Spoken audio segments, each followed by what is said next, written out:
ውድ ቤተሰቦች እንግዲህ ሄርሜላ በአዲስ ነገር ደስ በሚል ነገር ዛሬ መታለች ማለት ነው። ትላንትና እንግዲህ ትንሽ ደባብሯት ነበር፣ በቃ ድብርብር ብሏት ነበረ። ዛሬ ደግሞ ፋፈንተሽ ብላ መታለች ማለት ነው። አሰላሙ አለይኩም ወራህመቱላሂ ወበረካቱ። ውድ ቤተሰቦች ሰላም ሰላም ብያለሁ። በያላችሁበት ሰላማችሁ በዝዝት ተረፍረፍ ይበልልኝ። ይህንን ቪዲዮ ከወደዳችሁ ላይክ፣ ሼር፣ ሰብስክራይብ እያደረጋችሁ ቤተሰቡ ነው የምታበረታቱኝ፣ አይዞሽ በርቺ ጠንክር የምትሉኝ ከልብ ከልብ አመሰግናለሁ። ሁላችሁንም ትልቅ እድሜ ከጤና ጋር ተመኘውላችሁ ማለት ነው።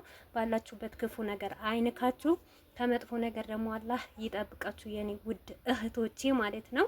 እና ዛሬ ሄርሜላ በእንደዚች አይነት መንገድ መታለች ማለት ነው። ግን እኔ አልገባኝም ማለት ነው። የኢትዮጵያ ሴቶች ማለት ነው ባህላችን የት እየወሰዳችሁት ነው?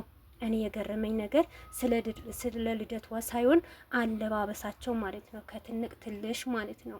እናንተ እውነት ለመናገር ማለት ነው የደስታዋ ቀኗን ልደቷ ነው። ነገር ግን እኔ እንጃ በአጠቃላይ የኢትዮጵያ ሴቶች ዩቱበር የሚሰሩ ሴቶች ማለት ነው መላቀጣቸው አጥተዋል ማለት ነው። አሁን ሄርሜላ የለበሰችው ልብስ አንድ ላይ ትንሽ ከፍ ብታረጊውስ ሄርሜላ አይሻልም ነበር? በዛውን ደግሞ አንዳንድ ለድራማ ወይም ደግሞ ለውሸት ነገር ደግሞ ይመችሽ ነበረ ማለት ነው። በዚሁ አጋጣሚ ሁሉም ዩቱበሮች አለባበሳችሁ ብታስተካክሉ ጡታችሁን ብሸፍኑ መልካም ይመስለኛል ማለት ነው። ለነገሩ እናንተ ለምዳችኋል ብትባሉ እንኳን እሺ አትሉም ማለት ነው። ነገር ግን ልደትሽም ቢሆን በስነ ስርዓት መንገድ ብታከብሪ ጥሩ ነው።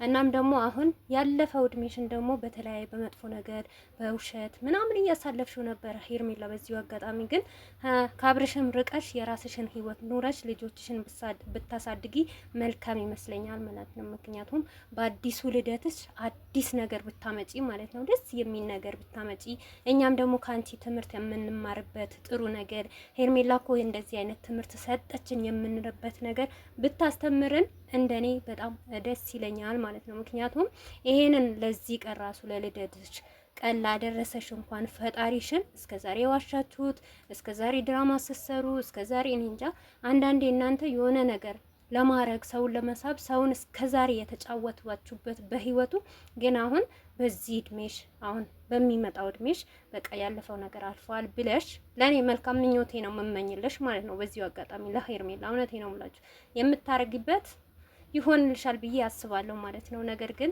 አንዳንዴ ፈጣሪን ማሰብ ጥሩ ነው ማለት ነው። አለባበሳችሁ ብታሳምሩ ዩቱበሮች ማለት ነው። እዩልኝ ስሙልኝ ሳይሆን ይሄ ሰውነታችን እኛ ነገ ትተነው የምንሄድ ነገር ነው። የዛሬ እንሁን የነገ እንሁን አናቅም። እና በዚሁ አጋጣሚ አንቺ እንደፈለግሽ መልበስ መብትሽ ነው። ነገር ግን እንደ ሀገራችን እንደ ባህላችን እንደ ወጋችን ደግሞ ይሄ አለባበስ ሄርሜላን ብቻ አይደለም። በዚሁ አጋጣሚ ማለት ነው ለሄርሜላ ጊዜ እንዴት ትናገሪያለሽ አትበሉ አንዳንዳችሁ ማለት ነው። ዩቱበር በአጠቃላይ ማለት ነው በቃ ጡት መዘፍዘፍ ምናምን ቢቀር ደስ